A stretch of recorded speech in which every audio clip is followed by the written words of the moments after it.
83 ans après sa destruction, la statue de Bernard Lazare retrouve sa place au cœur de Nîmes. Une réparation pour ce journaliste gardois du 19e siècle, combattant de la vérité et de la justice. La sculpture concrétise 3 années de travail acharné du collectif Histoire et Mémoire. Il défendait les droits de tous. Il a défendu Dreyfus. Il a défendu les mineurs de Carmaux.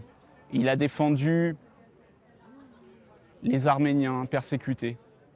Et cet homme était d'Occitanie et il venait de Nîmes. Et nous sommes très fiers de récupérer aujourd'hui sa mémoire. Né à Nîmes il y a 160 ans, Bernard Lazare est connu comme le premier défenseur du capitaine Dreyfus, inspirateur du célèbre J'accuse d'Émile Zola. Lors de sa courte carrière, ce journaliste anarchiste défend tous les opprimés. Il meurt à 38 ans et très vite une statue en son hommage est érigée, mais elle est détruite quelques années plus tard sous le régime de Vichy. Le nez de la sculpture sert même de presse-papier à l'auteur nationaliste Charles Maurras.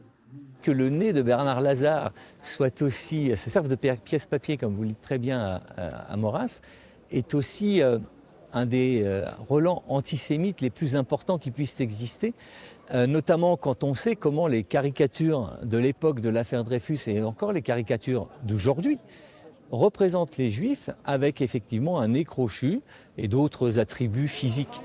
Une statue qui a failli disparaître totalement des mémoires. Il ne restait que 2 cartes postales de l'œuvre originelle. On a le dessin, on a le contour, mais on n'a pas les profondeurs. Et en fait, c'est la lumière. Et à travers la lumière, on rajoute de la matière. Et on est là en train de retrouver, faut retrouver les mêmes lumières. Et il n'y a qu'à partir du moment où on a les mêmes ombres, les mêmes lumières, qu'on sait qu'on est bon.